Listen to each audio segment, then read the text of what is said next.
My name is Sally, turning 30 this year. I work in a marketing company. My husband Keith is also my colleague. We got chose during the training program and got married 2 years ago. We like to do things at our own pace, so we respect each other's privacy and keep a good distance between us. We share the chores and finances completely. Keith has been living alone since he started working. I'm grateful that he can do more housework than I, who lived at home. There was nothing to complain about him, and we had a harmonious marriage. Except for one thing. Keith, Sally, welcome. Make yourself home. Thank you, Lissa. One weekend, we visited Keith's parents, who lived about 1 hour's drive. His mother, Lissa, always welcomed us cheerfully with a lot of home cooking. The menu that day, including shiitake mushrooms stuffed with meat, boiled king trumpet mushrooms with cheese, salted oyster mushrooms, and so on. Amazingly old mushrooms today. I got some delicious ones at the farmer's market, so I was excited. Lissa said happily to bewildered Keith, and I forced a smile. I had told her that I didn't like mushrooms. In other words, these dishes were her harassment toward me. It started on the first visit after our marriage. Lissa asked me over the phone if I had anything I couldn't or didn't like to eat. Without any doubt, I answered that I didn't like scallops. I had no idea that she, who never ceased to smile and seemed to be good-natured, was planning to bully me. But she surprised me with scallop gratin and salted scallops. She even prepared scallop pasta for lunch the next day. He knew I disliked it and mentioned it to her. Mom, Sally doesn't like scallops. Oh no, I'm sorry, I didn't know that. She played dumb. I was annoyed, but decided that she must have forgotten, and I let it go. Right before the next visit, she called and asked me again if there was any food I don't like. I answered, childishly, that I did not like the bitter taste of green bell peppers and Brussels sprouts. Well, I was served a lot of blows during my stay. Then it hit me that she was intentionally doing it. She didn't like me. It hurt more than it angered me. Keith sensed it too when she served things I disliked with pinpoint accuracy twice in a row. He didn't say anything at the time, but he apologized to me in the car on the way home. He looked twice as small and sad. Did I do something to make her hate me? No, you didn't do anything wrong. I'm not sure. I've been taking her word and haven't been helping her with the cooking at all. Maybe I should offer to cook. No, I don't think so. Me either. He was very clear about this, and I agree with him wholeheartedly. That was because I wasn't so good at cooking. Keith even declared that he was going to be in charge of it at home. There was another problem. Lissa's cooking was amazing. The first time she served me scallop gratin, I thought it would be rude not to take a bite. I gathered up my courage and put it in my mouth. To my surprise, it was delicious. It tasted nothing as I'd ever had before. I disliked the smell of the sea, but there was no trace of it. And the texture and aroma of the scallops and the smoothness of the cream with the melted cheese were a perfect match. The green bell peppers and Brussels sprouts were also exquisite, and the mild bitterness beautifully accentuated the dish. I complimented the food and gobbled them down. Lissa's dumbfounded expression left such an impression on me. It was also the reason Keith couldn't get mad at her because I ate everything she served. I enjoyed the food that was supposed to be unsavory to me. It was my third visit. I devoured the mushroom dishes with gusto. Thanks to Lissa's harassment, my dislikes were decreasing.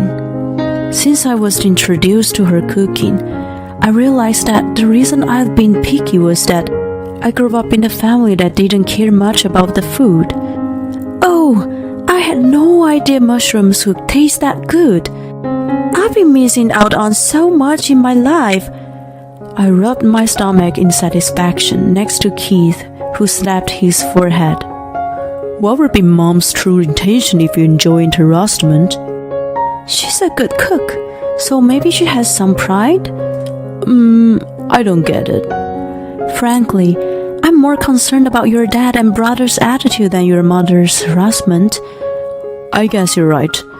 Lissa lived with their husband David, who retired a few years ago, and another son Kyle, who was single.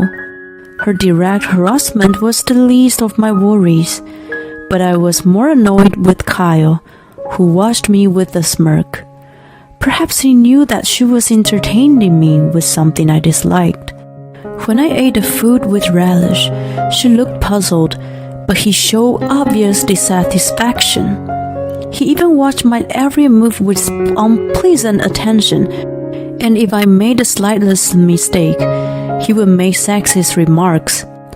On the other hand, David thought I was a servant, a housekeeper or something, and ordered me around with a snap of his fingers. Keith shielded me, but I still felt degraded. You know, we shouldn't visit them anymore. I was taking advantage of your generosity, but there's something wrong with my family, he murmured after the visit. I guess you're right. No matter how good the food was, it didn't change the fact that Lissa was harassing me. I was also fed up with the male chauvinism of David and Kyle. However, if I just pretended that it had never happened, I would be left annoyed. I had an idea of how to get back to them. Okay, can we have the vinyl visit on New Year's Day? Here's something I would love to do to them. When I shared my idea with him, he seemed a little reluctant, but he agreed to go along with it. Lissa disliked me for some reason, and only put things on the table I didn't like. Maybe it was going to be the last time we saw each other. I hoped she would take my paycheck to her heart. Then came the final visit, probably the last New Year's Day to be celebrated at my in-laws' house. On the dining table, there was a sumptuous dinner made by Lissa with a plate of A4 grade Wagyu steaks. It was a divine sight that I had never seen at my parents' house. Normally, I would be very excited, but Keith and I were anxious. I had told Lissa in advance that I wasn't a big fan of high-grade beef and preferred pork loin. She was soothing my reaction with a smile on her face, and Kyle was smirking as usual.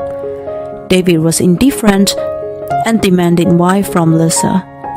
These were the usual behaviors of in-laws. It was a very awkward scene. I ate the salad first quietly, then I started on the steak. Then carefully prepared ingredients and tender meat were just heavenly. Your cooking's just perfect, Lissa. A compliment came from the bottom of my heart. Oh, thank you. Lissa had a confused look on her face. Almost speaking over her, Kyle opened his mouth with a nasty smile. By the way, why are we having such an extravagant dinner?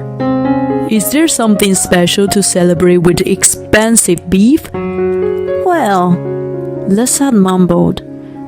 Ugh, what a rotten character he was. Today is a very special day, right, Lissa? Huh? I put a box I had secretly brought in front of her. I opened it and showed her what was inside. It was a whole cake. Keith and I put party poppers we had hidden. Happy birthday, Lissa! Oh my god! The dry sound of explosions was followed by confetti and gunpowder. Lissa's eyes were so big in confusion, and David and Kyle were stunned. With a big smile on my face, I explained to them. Your birthday is January 1st, isn't it? Keith told me. You like steak, but David and Kyle usually get the most and only give you leftovers. Well, she gave Keith and me a stunned look. He looked back at her and said, You always entertain us on New Year's Day, and we never celebrated your birthday since I was a child. You never said anything about it either. I had totally forgotten about your birthday for so long. I'm sorry. Being married to Sally has made me realize a lot of things. Keith! She seemed to be tearing up at his heartfelt apology. In the midst of all this, Kyle clicked his tongue in his annoyance. What's this? You're scoring points, aren't you? That's what I don't like women. You're all calculating. He shook his head in disgust, and I glared at him with all my might. I'm glad to be a calculating woman. I'm much better than a 34-year-old and a 65-year-old man who do nothing and pester all year round. What the? He was so stunned to be talked back to by me that he lost his words. His face was bright red with his mouth open. Even David, who was staring blankly at the whole cake, was furious at my rebellious attitude. Keith, shut your wife up. You haven't trained her well enough. She doesn't know her position in this house. Keith yelled back to him. You shut your mouth. You, who do you think you are? Ignoring her brow, I spoke to Lissa. How does it feel to be congratulated by someone you were harassing? Excuse me? Her face quickly turned pale. As if I were telling a child, I spoke to her softly and without hesitation. Did you enjoy doing it? Well, listen, are you happy taking care of a son who thinks that celebrating his mother's birthday is nothing more than scoring points? Are you willing to spend the rest of your life taking care of these men? Don't you envy that I'm loved and treated well by Keith? She was at a loss for words. I didn't know how she felt while harassing me. However, even if she didn't say it out loud, her kind nature was showing in her cooking. I would feel sorry if they tasted too bitter for her. Maybe she can eat a little of these mushrooms if they have the right texture. I'd feel bad if she couldn't eat anything. Let's prepare fried chicken too. I could sense her kindness in her food. Keith had told me that his late grandmother lived there until a few years ago and that she had assumed control over the family. Lissa had been bullied by her and given the lowest rank. She spoiled only Kyle, the eldest son, and Keith was left out. Even after her passing, the treatment of Lissa within the family did not change. When Keith became acquainted with my family, he realized for the first time that something was wrong with his family. The root of all evil in his family was David and Kyle, and Lissa was their victim. Even though I knew this, I couldn't easily forgive her for her bad behavior toward me. Still, her cooking was filled with genuine kindness and was amazing, so I wanted to give her a last chance. Keith and I will never come to this house again. What? What are you saying? I was talking to Lissa, but David and Kyle jumped in. Who do you think you are? You don't have the right to decide. That's right. A stupid, emotional woman has no right to speak. Shut up! When the normally calm Keith yelled like an erupting volcano, Kyle flinched. Using him as a shield, I suggested to Lissa, if you want to see Keith and me, and your future grandchild, please think about what you should do. Please think about what you want to do with these selfish men. For yourself. For myself, she mumbled and looked to heaven. Don't take this black-hearted woman's word. Her goal is to break us apart. Kyle yelled at her, but she kept silent with her eyes fixed on the birthday cake. For the first time in decades, it was prepared for her. Keith and I left the house at that point. As we were getting into the car, David followed and cursed us, but we ignored him and drove away. There was nothing more I could do. It was up to Lissa. 3 months later, Lissa left her house and came to mine. She apologized to me on her knees at the doorstep. I rushed to stop her, but she repeatedly apologized with tears running down her cheeks. She was brainwashed by her late mother-in-law that a wife was supposed to serve her family and that women were lower than men. Even after her passing, Lissa had been living under the spell for a long time. When she saw Keith and I happily sharing housework, she looked at us with amazement and jealousy. It was Kyle who took advantage of her feelings and told her to discipline me by bullying. There was a role of a mother-in-law. After being bullied herself, she believed that it was a normal thing for a mother-in-law to do. She was well brought up and was not used to being nasty to people though. Serving what I disliked was the best she could do. However, I praised her cooking and happily gobbled everything. She felt miserable being mean to such a good daughter-in-law, but she still couldn't stop herself. After our last visit, she felt emotionally drained and shut herself up in her room, except for doing the bare minimum of housework. Kyle and David complained about her lazy cooking and apparently had a great time bitching about Keith and me. As she watched her disgraceful family and thought back on my last words to her, the spell gradually melted away. She did not want to waste the rest of her life for those who didn't treat her as a human being. I could feel her suffocating pain. I almost blurted out that she should have lived with us, but Keith gently stopped me. Instead, we found her an apartment a 15 minutes walk from our house. By the way, when she announced that she was leaving, David pleaded and yelled in panic. Kyle, on the other hand, coldly stated, "An old woman who has never worked can't survive on her own. There is no way that she and Sally would get along."